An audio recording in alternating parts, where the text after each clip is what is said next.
வந்து படம் பண்றது வந்து நிறைய பேர் பண்றாங்க. ஆனா தான் பண்ணாத படத்தை ப்ரொடியூஸ் பண்ணி அதை தான் பண்ண படம் மாதிரியே போயிட்டு ப்ரொமோஷன் ஒர்க்ஸ்ல அவ்வளோ ஈடுபாடு காமிக்கிற ஒரு நடிகர்.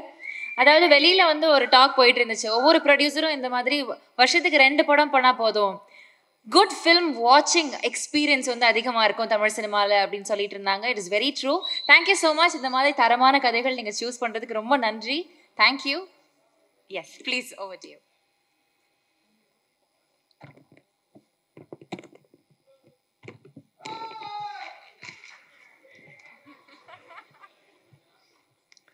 நான் வர சொல்லியே, இது கேஸ் ஏன் மேலே ஆயிரும். அப்புறம் இங்கே வந்திருக்கிற எனக்கு பிடித்த பேசவா வேணாவா? கிளம்பில எல்லாருமே கிளம்பிடலாம், டைம் ஆகுது. இங்கே வந்து இந்த விழாவை சிறப்பான ஒரு விழாவை ஆக்குனது மட்டும் இல்லாமல் மனசுலேருந்து அவ்வளவையும் பாராட்டுகளாக கொடுத்த எனக்கு பிடித்த இயக்குனர்கள் எல்லாருக்கும் வணக்கம், நன்றி. கொட்டுக்காளியோட டீம் எல்லாருக்கும் வணக்கம். இங்கே வந்திருக்கிற பத்திரிகையாளர்கள், தொலைக்காட்சி நண்பர்கள், இணையதள நண்பர்கள், ஃபோட்டோகிராஃபர்ஸ், கேமராமேன் எல்லாருக்கும் நன்றி, வணக்கம். இது முதல்ல நான் கூழாங்கல் படம் பார்த்தேன். எனக்கு அருண் விஸ்வா கூப்பிட்டு போய் நம்மளோட ஃப்ரெண்டு ஒருத்தர் நீங்கள் இந்த படம் பாருங்க அப்படின்னு சொன்னார். நான் அந்த படம் பார்த்தேன். உண்மையிலே எனக்கு வந்து அதை புரிஞ்சுக்கிறதுக்கு ரொம்ப ரொம்ப சிரமமாக இருந்தது. எனக்கு வந்து நான் ஏற்கனவே சொன்னது தான், நான் நிறைய உலக சினிமாக்கள்லாம் பார்த்ததில்லை. எனக்கு தெரிஞ்சதெல்லாம் தமிழ் சினிமாவில் என்னென்ன படங்கள்லாம் வந்திருக்கோ அதெல்லாம் பார்த்துருக்கேன். இங்கே இருக்கிறது மட்டும்தான். இதில் வித்தியாசமாக வந்த படங்கள் எல்லாம் தான் எனக்கு ஓரளவுக்கு இருக்கிற புரிதல். அந்த படத்தை புரிஞ்சுக்கிறதுக்கு ரொம்ப சிரமமாச்சு. அப்புறம் பேசி தெரிஞ்சுக்கிட்டேன். அப்புறம் அவர் வந்து ஒரு அவார்டு வாங்கினாரு அப்படின்னு சொன்னாங்க, ராட்டர்டாம் ஃபெஸ்டிவல். நமக்கு அதிகமாக வெளியே தெரிஞ்ச ஃபெஸ்டிவல்ஸ் வந்து கான் ஃபிலிம் ஃபெஸ்டிவல், ஆஸ்கர் மட்டும்தான் நமக்கு தெரியும். இது ராட்டர்டாம் ஃபிலிம் ஃபெஸ்டிவல்னு சொன்னாங்க. அதில் வந்து அவர் அவார்டு வாங்கியிருக்காரு அப்படின்னாங்க. ஓ அப்படியா, ஓகே அப்படின்னு சொன்னேன். நமக்கு தெரில. அப்போ தான் அருண் சொன்னார், இது வந்து ஃபஸ்ட் ஃபிலிம், டெபியூ ஃபிலிம் பண்ணுறவங்களுக்கு கொடுக்குற அவார்டு, உலகம் ஃபுல்லாக இருந்து செலக்ட் பண்ணுவாங்க. இந்த அவார்டை ஏற்கனவே வாங்கினவர் வந்து கிறிஸ்டோஃபர் நோலன் அப்படின்னு சொன்னார். நான் அப்படியே பார்த்தேன் அவரை, வினோத்தை பார்த்துட்டு, எந்த ஊர் பிரதர் உங்களுக்கு அப்படின்னேன். அண்ணே இங்கே தானே, மதுரை தானே அப்படின்னாரு. எனக்கு வந்து ஒரு மாதிரி அப்படியே கூஸ் பம்ஸ் ஆயிடுச்சு. மதுரையிலேருந்து போய் ஒரு இன்டர்நேஷ்னல் ஃபிலிம் எடுத்து கிறிஸ்டோஃபர் நோலன் வாங்கின அவார்டை ஒருத்தன் நம்ம ஊரில் வாங்கியிருக்கான், ஏன் இது வெளியே தெரியவே இல்லை அப்படின்னு நான் அருண்கிட்ட கேட்டேன். இல்லை தெரியலங்க, அந்த படம் எப்போ தான் ரிலீஸு, அதை ரிலீஸ் பண்ணி இதை ஒரு மொமெண்ட் ஆக்கலாமேன்னும் போது அது என்ன காரணங்கள் எனக்கு தெரியல, அதுக்குள்ளே நான் போக விரும்பல, அது கரெக்டாக நடக்கலைன்னும் போது அப்போ நான் அருண்கிட்ட சொன்னேன், அவரோட அடுத்த படம் நான் ப்ரொடியூஸ் பண்ணுறேன், அவர் என்ன கதை வச்சுருக்காருலாம் தெரியல, என்னவாக இருந்தாலும் நான் பண்ணுறேன், கதைக்காக நான் பண்ணுறதுன்றதை தாண்டி இப்படி ஒருத்தனை செலிப்ரேட் பண்ணுறதுக்காக நான் இந்த படம் பண்ணுறேன்னு. இந்த படம் ஆரம்பிக்கப்பட்டதுக்கான ஒரே காரணம் வினோத் ராஜ் அப்படிங்கிற ஒருத்தரை செலிப்ரேட் பண்ணுறதுக்காக மட்டும்தான். அதுக்காக தான். இது என்ன பட்ஜெட் எதுவுமே தெரியாது. அவர் கதை சொன்னார், ஐடியா சொன்னார். எனக்கு ஃபுல் கதையெல்லாம் சொல்லாதீங்க, சொன்னீங்கன்னா அது இப்படி இருக்கலாம் அப்படி இருக்கலான்ற டிஸ்கஷன் வரும். நோ, உங்களுக்கு என்ன எடுக்கணும்னு தோணுதோ அதை எடுங்க, பட்ஜெட்டை ஒர்க் அவுட் பண்ணி கொடுங்க, இதை நம்ம பண்ணுறோம், அவ்வளோதான். ஏன்னா இங்கேருந்து பயங்கரமான படம் வரணும், நம்ம ஊர்லேருந்து ஏன் வர்றதில்லை, நம்ம ஊர்லேருந்து ஏன் வர்றதில்லை, நம்ம அடிக்கடி கேட்டுகிட்டே இருக்கோம். அதை நிறைய இயக்குனர்கள் பண்ணிகிட்டே இருக்காங்க.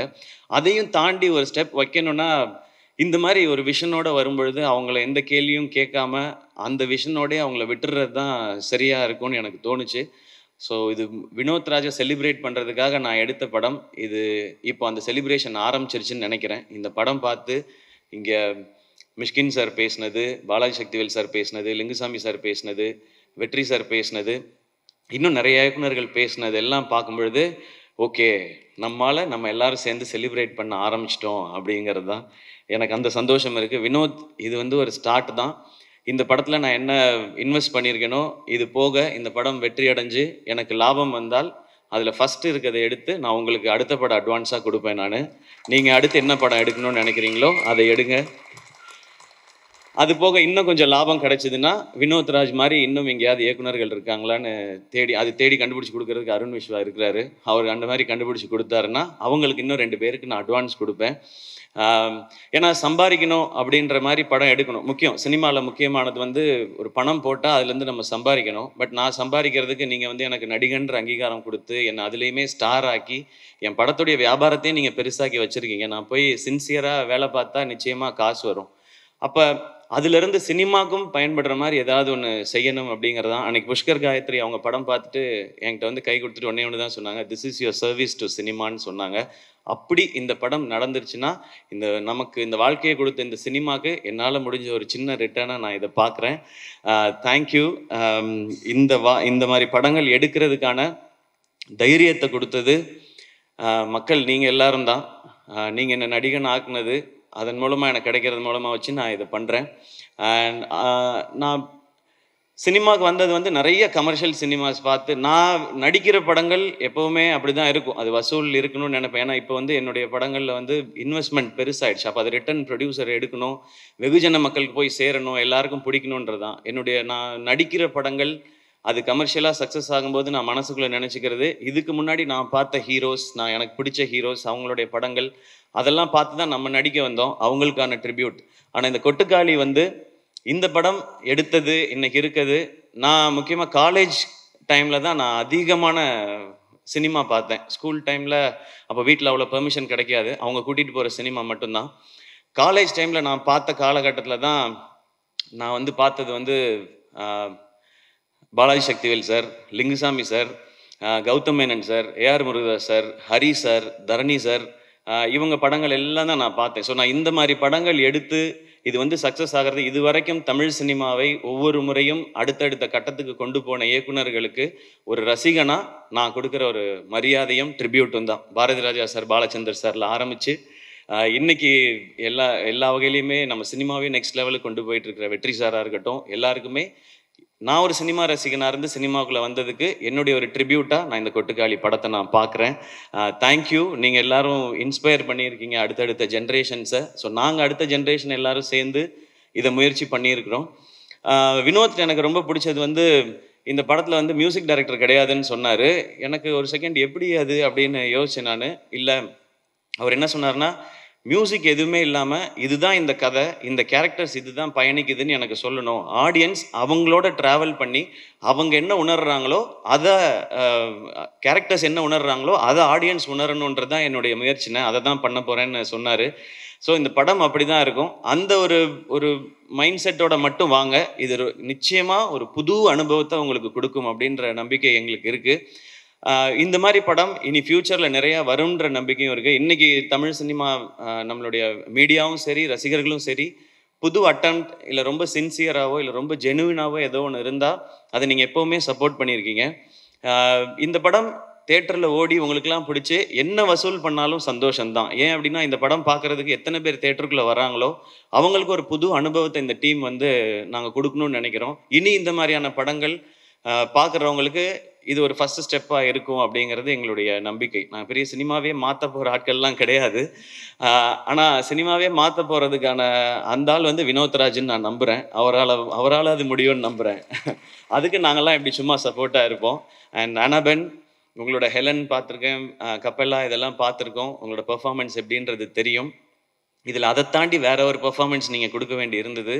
அதை ரொம்ப எக்ஸ்ட்ராடினரியாக கொடுத்துருக்காங்க. அவங்க பேர் சொல்லும்போது எனக்கு எக்ஸைட்டிங்காக இருந்தது. இந்த மாதிரி கதைக்கு இவங்கள மாதிரி ஒருத்தர் தான் கரெக்டுன்னு. Thank you for your support and amazing performance. இந்த படத்தில் நடித்த எல்லாருமே அவ்வளோ சூப்பராக பண்ணியிருந்தாங்க. நான் எல்லாரையும் அந்த ப்ரிவ்யூ ஷோவில் பார்க்கும்போது அவங்க எல்லாத்தையும் தனித்தனியாக பேசினேன். அவங்கள பார்க்கும்போது நமக்கு ஏற்கனவே ரொம்ப பழக்கப்பட்டவங்களா தெரிஞ்சாங்க. உங்களோட ஏற்கனவே நான் பழகியிருக்கேனே அப்படின்ற மாதிரி இந்த படம் பார்க்கும்போது. அண்ட் சினிமாட்டோகிராஃபர் பிரதர், இது ரொம்ப டஃப் டு ஷூட். ஏன்னா அவங்க எப்படி பண்ணாங்கன்னா, 1 மாதம் ஃபுல்லாக ரிஹர்சல் பண்ணாங்க, அதுக்கப்புறம் தான் படம் ஷூட்டிங் பண்ணாங்க. ஸோ எங்கே ஷூட்டிங் நடக்குதோ அங்கேயே ரிஹர்சலும் பண்ணி அப்படி தான் ஷூட் பண்ணாங்க. அண்ட் சிங் சவுண்டு அங்கேயே பேசி, இது நாங்கள் சில இதெல்லாம் நிறையா, நானும் சூரியனுமே நிறையா பண்ணியிருக்கோம், டப்பிங்கில் கரெக்ட் பண்ணுறது அப்படின்னு சொல்லி. இங்கே விட்டோம்ப்பா, டப்பிங்கில் பார்த்துக்கலாம்ப்பா அப்படின்னு. இப்போ நிறையா அப்படி தான் போகுது. பட் அப்படி பண்ண முடியாது இந்த படம். ஸோ ரொம்ப மெட்டிகுலஸாக வேலை பார்க்கணும். ஒரு ஃபஸ்ட்டு ஷாட் ஒன்று இருக்குது படத்தோட ஆரம்பத்தில். அதை எடுத்தது எப்படின்றத நம்ம ஃபஸ்ட்டு தோணல. அதுக்கப்புறம் நான் கேட்டேன். ஏன்னா ஒரு பெரிய இடத்த கிராஸ் பண்ணி நடந்து போகணும். அப்போ அவங்க சொல்லுவாங்க, ஒரு வீட்டில் யாராவது பாட்டு போட்டு விட்டுருவாங்க, இல்லை யாராவது கதவை திறந்து வந்து வெளியே நின்று பல்லு விளக்கிட்டு இருப்பாங்க அப்படின்னு. சார் சார் உள்ளே போங்க சார், உள்ளே போங்க சார், அந்த டைமுக்குள்ளே ஷூட் பண்ணணும்னு சொல்லி ஒரு வில்லேஜையே ஒட்டுமொத்தமாக கண்ட்ரோல் எடுத்து வினோத் வந்து அந்த மாதிரி ஷூட் பண்ணியிருக்காங்க. ஸோ சவுண்ட் டிசைனர்ஸ் எல்லாருக்கும், அழகி குத்தன், ராகவ் பிரதர், சுரேன், அவங்க தான் இந்த மியூசிக் டைரக்டர் இல்லை அப்படின்றத தாண்டி, ஆனால் இந்த படத்துக்கு தேவையான மொத்தத்தையும் அந்த லைஃப்பை வந்து கிரியேட் பண்ண வேண்டியது அவங்க கையில் தான் இருந்துச்சு.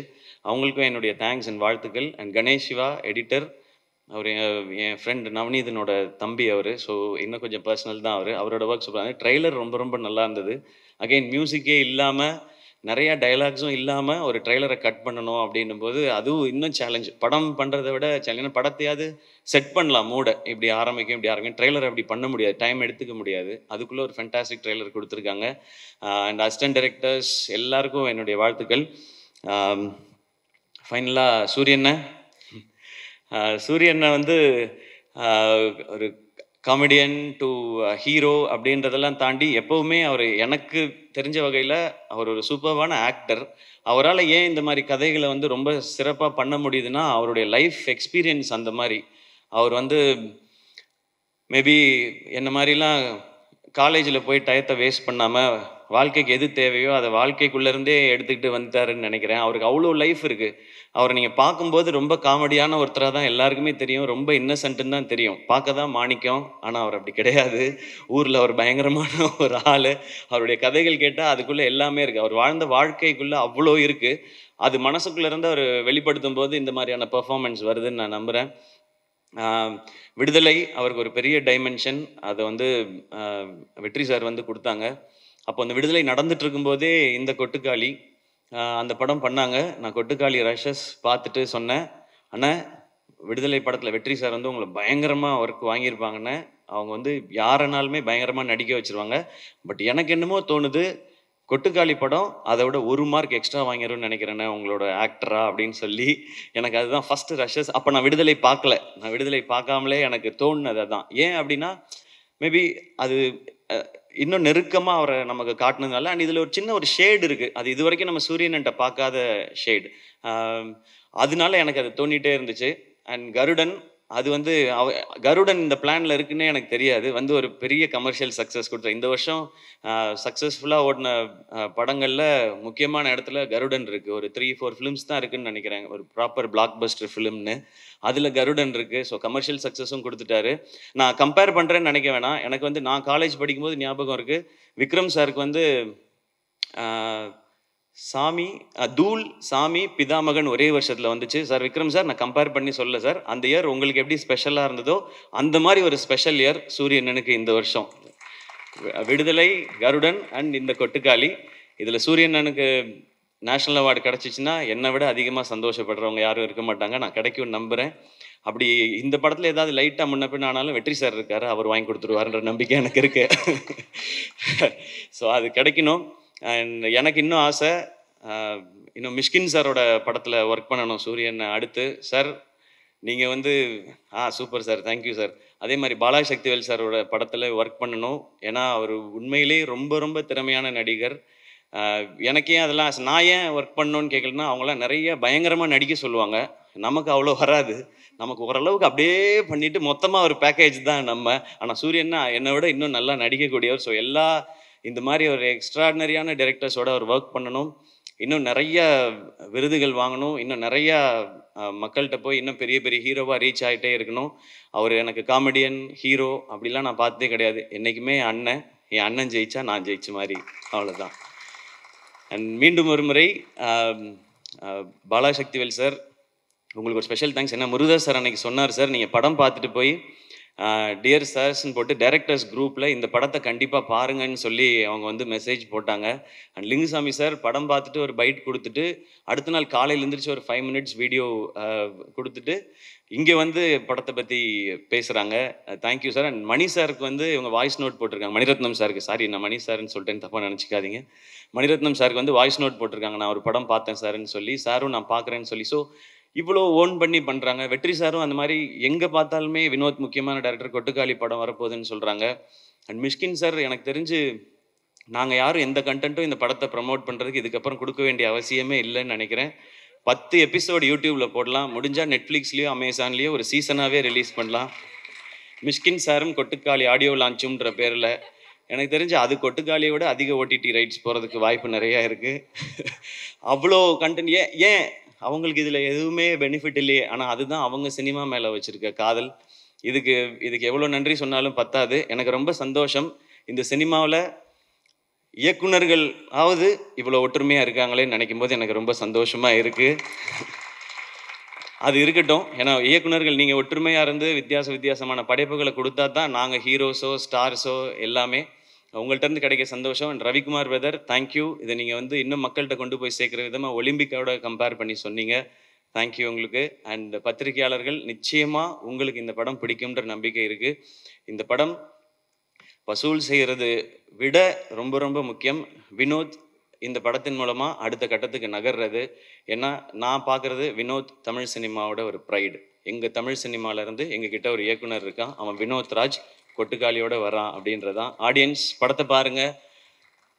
நிறைய கருடனை மறந்துடுங்க, விடுதலையை மறந்துடுங்க, அது ரெண்டும் வேற வேற மாதிரியான படம். இது வித்தியாசமான ஒரு அனுபவத்தை நிச்சயம். இந்த வித்தியாசமான வார்த்தையை ரொம்ப நானே நிறையா பயன்படுத்திட்டேன் என்னுடைய படங்கள்லேயே. இது ஒரு வித்தியாசமான படம் அப்படிலாம். இது எந்த வித்தியாசமானதுன்னா இது ஒரு புது எக்ஸ்பீரியன்ஸ், அதான் சொல்ல தெரியுது. நம்ம இது வரைக்கும் போகாத ஏதாவது ஒரு தீம் பார்க்குக்கு போனோம், அது எப்படி இருக்குன்னே தெரியாமல் நம்ம போனோம்னா அது ஒரு அனுபவம் கொடுக்கும் இல்லையா, அந்த மாதிரியான அனுபவத்தை இது கொடுக்கும்னு நான் நம்புகிறேன். இதுக்குள்ளே எல்லாமே பேசியிருக்காரு வினோத், எல்லா வகையான அரசியலும் பேசியிருக்காரு. ஆனால் எதையும் கருத்தாக திணிக்காமல் கதையோட்டத்தில் கேரக்டர்ஸோட இயல்புலையே சொல்லியிருக்காரு. இந்த படத்தை நீங்கள் சப்போர்ட் பண்ணிங்கன்னா நிச்சயம் கொட்டுக்காளி மாதிரி இன்னும் எஸ்கே ப்ரொடக்ஷன்ஸ்லேருந்து நிறைய படைப்புகள் வரும். நிறைய இயக்குனரை உங்களுக்கு அடையாளப்படுத்த, நான் யாரையும் கண்டுபிடிச்சி உங்களுக்கு நான் தான் வாழ்க்கை கொடுத்தேன், இவங்களை நான் தான் ரெடி பண்ணேன், அந்த மாதிரிலாம் நான் சொல்ல மாட்டேன். ஏன்னா என்னை அப்படி சொல்லி பழகிட்டாங்க, நான் தான் வாழ்க்கை கொடுத்தேன்னு. அந்த மாதிரி ஆள் நான் இல்லை. எனக்கு இது ஒரு சின்ன ஒரு இன்ட்ரடியூஸ் பண்ணுவோம்ல, இங்கே பாருங்க இவங்க தான் என் ஃப்ரெண்ட் அப்படின்னு சொல்லுவோம்ல, அந்த மாதிரி வேலைகளை அதுவும் நீங்கள் கொடுத்த இந்த ஆக்டர்ன்ற இந்த பொசிஷன்லேருந்து இதை கரெக்டாக யூஸ் பண்ணி பண்ணணும்னு நினைக்கிறேன். இது வெற்றி அடைந்தால் இந்த மாதிரி முயற்சிகள் இன்னும் தொடரும். மீண்டும் மறுமுறை எல்லாருக்கும் நன்றி and love you all. And உங்களுக்கு தேங்க்யூ, நீங்கள் தொகுத்து வழங்கினதுக்கு. அண்ட் உங்களோட ஷோஸ் எல்லாமே சூப்பராக இருக்குது. அண்ட் எல்லாருமே அதை பற்றி பேசிகிட்டு இருந்தோம். இப்போ congratulations. Thank you so much sir, ரொம்ப நன்றி. I request